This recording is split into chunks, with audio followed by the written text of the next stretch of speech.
Okay, so according to Mail Online and some other sources, Arsenal agree a deal to sign Gabriel Magalhaes, or whatever his last name is pronounced, from Lille.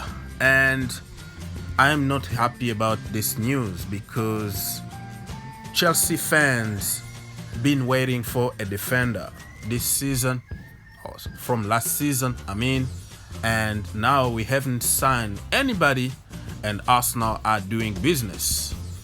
And why we didn't do our businesses earlier, I don't understand what's going on, but I'm gonna trust Chelsea Football Club.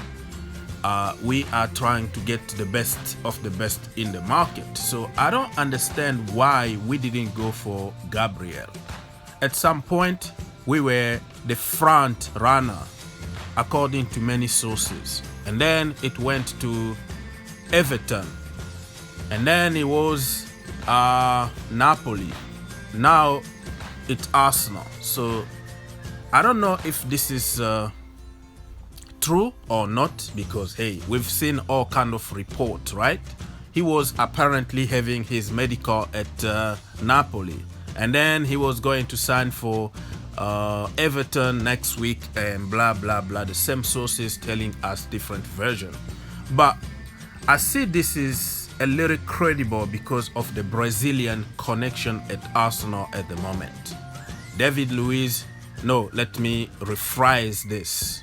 Edu is a Brazilian, the sporting director at Arsenal. Okay, and then his agent is Kia, who is also Brazilian, who got a lot of Brazilian players as his client. So he brought I think Martinelli from Brazil, and then he brought also David Luiz from Chelsea, paying him crazy money, 23 million on his first year. And then he got Willian, on retirement. And then he's working on Coutinho. Can you see the connection? All Brazilians, all on big crazy money. And then now we have this guy here, Gabriel. Can you see? All of them Brazilians, all of them have some connection with Kia and Edu, who are also Brazilians. So Brazilians are ruling at Arsenal now.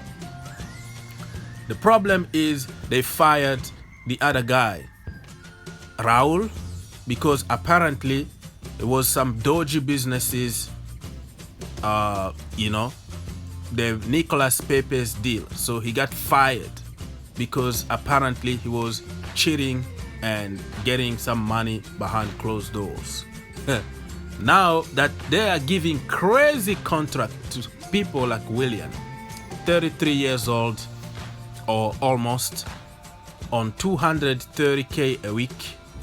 David Luiz apparently 100k a week, but if you look at the contract, you will see that he will be getting more than 180k a week.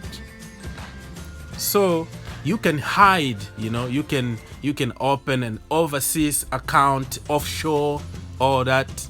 I'm not gonna get into that, but there are so many ways of paying a player crazy money without showing to the people or to the books that you are paying that money. It can be hidden in the image right and all that. And let's also talk about the other guy that they signed, Pablo Mari. Well, he's not Brazilian. I think he's from Spain, but he was playing at I don't know what club in Brazil. So you can see also the Brazilian connection. So he was signed, even though he was injured, but signed by Arsenal. He also is a left-footed defender, the same as this guy here, Gabriel. So I don't know it's looking a little suspicious, all the signings at Arsenal right now. Why always Brazilians connection? I don't want to get into that too much. But hey, I'm not really happy about this. Maybe because I am jealous of them signing defenders, and we have so much trouble in that defense. And I don't know. I'm gonna just trust Frank Lampard and the scouting department. It must be something that they see in Gabriel that they are not convinced. You know what I mean? Because if he was that great, many people were, or many teams were going to sign him like right away. Why 22 million? You know, it looks really cheap for the quality people been telling us that he has. This guy, many big accounts on social media tried to sell us Gabriel as the next coming of Jesus at Chelsea Football Club, and we should go for him. And I believed them, you know. Many people sold us how Kepa Arrizabalaga was the best goalkeeper after Peter Cech. The distribution, the passing ability, the arrogance in the box and all that. What happened? The rest is history. So I am not gonna kill myself just because we didn't get this guy. But hey, it still hurt. Because I don't want to reinforce Arsenal. They have Luis, they have Saliba, they have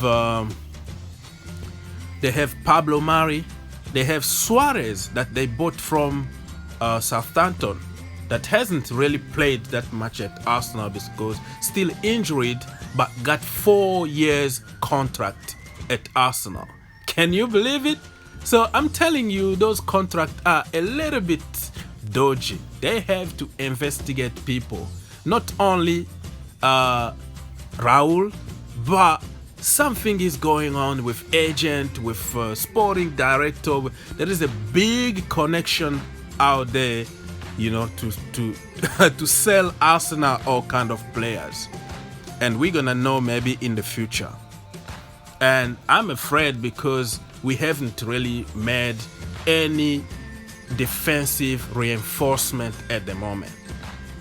And I was thinking that we could use some of our youngsters. I made a video saying that we should keep Chalobah, who can play as a midfielder and also as a center back. He's very tall, you know, 6'4", and we know how we are struggling in the defense. He's better than Antonio Rudiger and Andreas Christensen because he's imposing. You know, he's not afraid.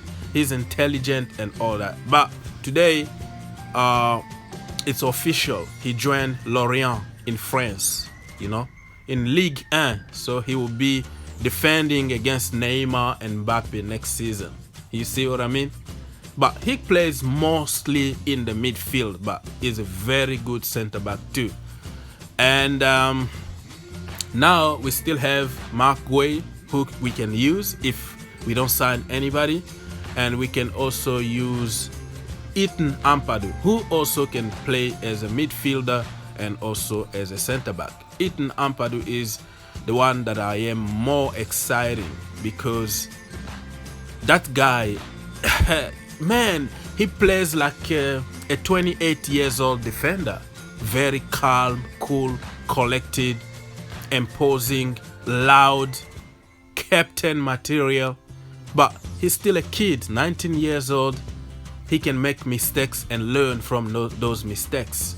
So if we can keep Ethan Ampadu in the team, and Tomori need to start next season. If we don't sign